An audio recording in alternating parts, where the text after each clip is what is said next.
नमस्कार दोस्तों, आप लोगों का स्वागत है मेरे इस चैनल स्टॉक मार्केट प्रोफेशनल पे। आज हम लोग बात करने वाले हैं टाटा कंसल्टेंसी सर्विसेज। देखिए, जिस चीज़ का इंतज़ार था काफ़ी लंबे टाइम से कि जून क्वार्टर में क्या होगा कंपनीज के साथ, इंडियन कंपनीज के साथ, उसका पहला इंडिकेशन आज मिलते हुए दिखाई दिया है। टाटा कंसल्टेंसी सर्विसेज टीसीएस के रिजल्ट आए हैं क्वार्टर वन के, और क्वार्टर वन के जो रिजल्ट आए हैं वो थोड़े चौंकाने वाले रिजल्ट हैं। जैसा आप लोगों को कंपनी के बारे में पता होगा, कंपनी आईटी सर्विसेज प्रोवाइड करती है, साथ ही दूसरी भी कुछ सर्विसेज हैं जैसे कि कंसल्टेंसी सर्विसेज हैं, या फिर इसके अलावा आजकल ये अकाउंटिंग और सॉफ्टवेयर सर्विसेज भी प्रोवाइड करते हैं। अकाउंटिंग सॉफ्टवेयर सर्विसेज प्रोवाइड करते हैं इंडिया के बाहर। तो बहुत सारी सर्विसेज हैं जो कि ये कंपनी प्रोवाइड करती है अपने क्लाइंट्स को। अलग अलग सेक्टर में इस कंपनी के क्लाइंट्स हैं। अब क्योंकि बिजनेस हर जगह इम्पैक्ट हुआ है, तो ऐसे में इसके जो क्लाइंट्स हैं वहाँ पे भी बिजनेस इफेक्ट होना लगभग स्वाभाविक था। और उसी के चलते ये उम्मीद की जा रही थी कि टाटा कंसल्टेंसी सर्विसेज का यहाँ पे जो परफॉर्मेंस रहेगा क्वार्टर वन के बाद, वो शायद काफ़ी खराब रह सकता है। स्टॉक में भी एक रिकवरी जरूर आई है, लेकिन उसके बाद एक डर का माहौल है। आज भी हमने देखा स्टॉक में एक गिरावट देखने के लिए मिली और स्टॉक थोड़ा नीचे आके बंद हुआ। अगर हम देखें ब्रोकर्स को, जो म्यूचुअल फंड हैं या फिर जो स्टॉक ब्रोकर्स हैं, उनकी माने तो स्टॉक में एक सेल सिग्नल दिखाई दे रहा है उनको। लेकिन अब हम लोग बात करते हैं इस कंपनी के क्वार्टर वन के रिजल्ट के बारे में, जानने की कोशिश करेंगे क्या ये रिजल्ट खराब है। देखिए, ये जो नंबर्स यहाँ पे आए हैं, इससे पहले ये नंबर्स आप देखें, आप लोगों को मैंने थोड़ा सा बैकग्राउंड दिया है कि इस कंपनी के जो नंबर्स थे काफ़ी खराब होने की एक्सपेक्टेशन थी, और उसके बाद किस तरीके के नंबर्स आए मैं आपको थोड़ा यहाँ पे ब्रीफ में दिखाता हूँ। रेवेन्यू अगर आप देखेंगे, रेवेन्यू के अंदर आप देखिए 38,322 करोड़ के आसपास के रेवेन्यू इस कंपनी ने लगाए हैं आईएनआर टर्म्स में, मतलब इंडियन रुपीस के टर्म्स में, जो कि पिछले साल के सेम क्वार्टर से करीब ½ % ऊपर है। मतलब यहाँ पे इंडियन रुपीस में रेवेन्यू टर्म में ग्रोथ दिखाई गई है ½ % की। उम्मीद की जा रही थी कि ये जो ग्रोथ है ये डी ग्रोथ में बदल सकती है, मतलब यहाँ पे घाटा कंपनी दिखा सकती है। लास्ट ईयर के कंपैरिजन में आईएनआर रेवेन्यू टर्म में कंपनी को 4 से 5% का यहाँ पे नुकसान देखने के लिए मिल सकता है, लेकिन ½ % का जंप यहाँ पे आईएनआर रेवेन्यू में देखने के लिए मिला है। यूएसडी रेवेन्यू जो है, डॉलर रेवेन्यू, यहाँ पे जरूर इनकी हालत खराब रही है, ये गिरते हुए दिखाई दिए हैं करीब 8% के आसपास, और जो करेंसी रेवेन्यू है उसमें करीब 6.5% की गिरावट यहाँ पे देखने के लिए मिली है। प्रॉफिट की बात करें, ऑपरेटिंग प्रॉफिट मार्जिन इस कंपनी के करीब आए हैं 23.6%। लास्ट ईयर अगर मैं बताऊं आपको 24% से ज़्यादा थे, तो वहां से गिरावट देखने के लिए मिली है।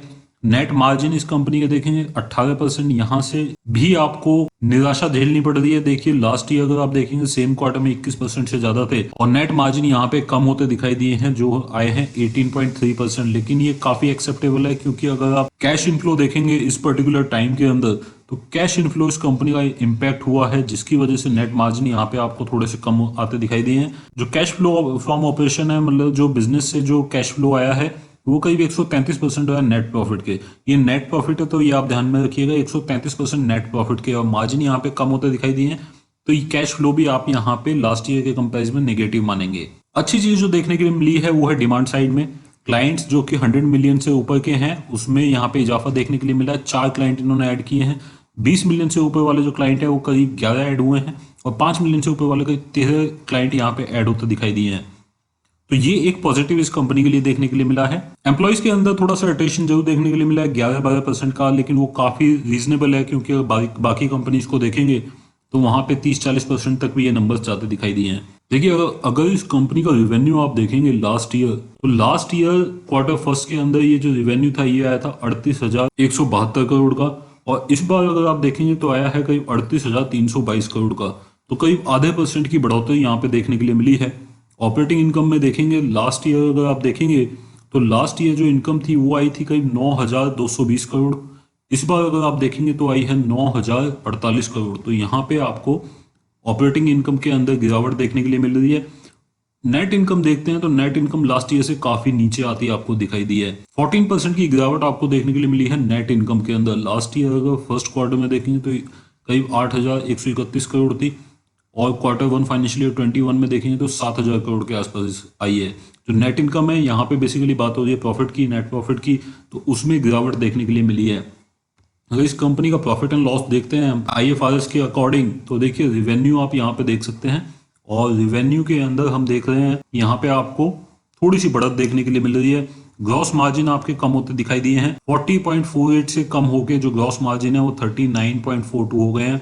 और इसकी एक बड़ी वजह है कि जो ओवरहेड खर्चे हैं कंपनी के वो एज इट इज हैं, वो बढ़ते हुए दिखे हैं, जिसकी वजह से कंपनी की ग्रॉस मार्जिन खराब हुए हैं। ऑपरेटिंग इनकम देखेंगे, वहां पे भी देखिए मार्जिन खराब होते हुए, लास्ट टाइम थी 24.16%, इस बार ये कम होके ऑपरेटिंग मार्जिन आया 23.61%, मतलब काफी कम लास्ट टाइम से यहाँ पे देखने के लिए मिले हैं। ऑपरेटिंग इनकम मतलब जो कामकाजी इनकम है कंपनी की, कामकाजी रेवेन्यू है, वो यहाँ पे 9,220 करोड़ से कम होके 9,048 करोड़ आपको देखने के लिए मिल रहा है। और उसी के चलते जो कंपनी का जो परसेंटेज ऑफ रेवेन्यू है, मतलब जो ऑपरेटिंग इनकम मार्जिन है, वो 24.16 से घट के 23.61 रह गए हैं। तो वहां पे एक गिरावट आपको देखने के लिए मिली है। उसके बाद चलते हैं नेट इनकम पे सीधा। देखिए नेट इनकम में देखेंगे तो बड़ी गिरावट यहाँ पे देखने के लिए मिली है। बड़ी वजह है कि जो मार्जिन है कंपनी के वो कम होते दिखाई दिए हैं, और उसी के चलते कंपनी की जो नेट इनकम है वो करीब 8,131 करोड़ से कम होके 7,008 करोड़ के आसपास आई है। मतलब 7,000 करोड़ के आसपास की नेट इनकम इस कंपनी ने लगाई है, जो लास्ट ईयर के मुकाबले करीब करीब 14% कम है। तो 14% कम यहाँ पे नेट इनकम मतलब नेट प्रॉफिट यहाँ पे दिखाया गया है। अब आप इसको कैसे जज करेंगे, ये आपको क्या रीजनेबल लगता है?